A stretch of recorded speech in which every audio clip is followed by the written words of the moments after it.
ಭೂಮಿಗೆ ಬಿದ್ದ ಬೀಜ ಎದೆಗೆ ಬಿದ್ದ ಅಕ್ಷರ ಒಂದಲ್ಲ ಒಂದು ದಿನ ಫಲ ಕೊಟ್ಟೇ ಕೊಡುತ್ತದೆ ಎನ್ನುತ್ತಾರೆ. ಹಾಗೆಯೇ ಭೂಮಿ ತಾಯಿಯನ್ನು ನಂಬಿದರೆ ಆಕೆ ಎಂದಿಗೂ ಕೈ ಬಿಡುವುದಿಲ್ಲ ಎನ್ನುವುದಕ್ಕೆ ಬಾಗಲಕೋಟೆ ಜಿಲ್ಲೆ ತೇರದಾಳ ರೈತ ದರೆಯಪ್ಪ ಕಿತ್ತೂರ ತೋರಿಸಿಕೊಟ್ಟಿದ್ದಾರೆ. ಸುಮಾರು 8 ಎಕರೆ ಜಮೀನಿನಲ್ಲಿ ಯಾವುದೇ ರೀತಿಯ ರಾಸಾಯನಿಕ ಗೊಬ್ಬರಗಳನ್ನು ಬಳಸದೆ ಸಾವಯವ ಕೃಷಿ ಮಾಡಿ ಸೈ ಎನಿಸಿಕೊಂಡಿದ್ದಾರೆ.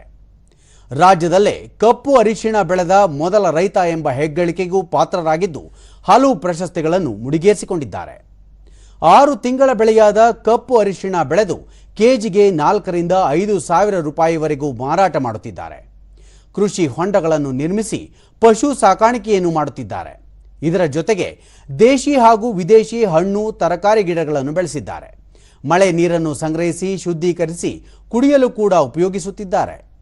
ರೈತರು ಒಂದೇ ಬೆಳೆ ನಂಬಿ ರಾಸಾಯನಿಕ ಗೊಬ್ಬರ ಬಳಸಿ ಭೂಮಿಯನ್ನು ಬಂಜರು ಮಾಡದೆ ಸಾವಯವ ಕೃಷಿ ಮಾಡಿದರೆ ಉತ್ತಮ ಆದಾಯ ಬರುತ್ತದೆ ಎಂದು ರೈತ ದರೆಯಪ್ಪ ಕಿತ್ತೂರ ತೋರಿಸಿಕೊಟ್ಟಿದ್ದಾರೆ.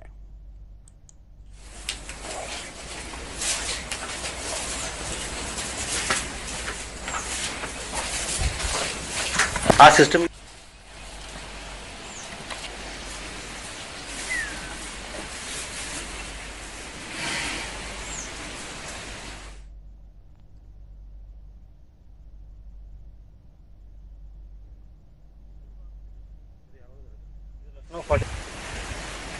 ಇದು ಹೆಚ್ಚಿನ ಮಳೆಗೆ ಬರ್ತದೆ ಸರ್. ಮಳೆಗೆ ಬರ್ತದೆ ಅದು ಬೆಳಿತೈತಿ ರೀ.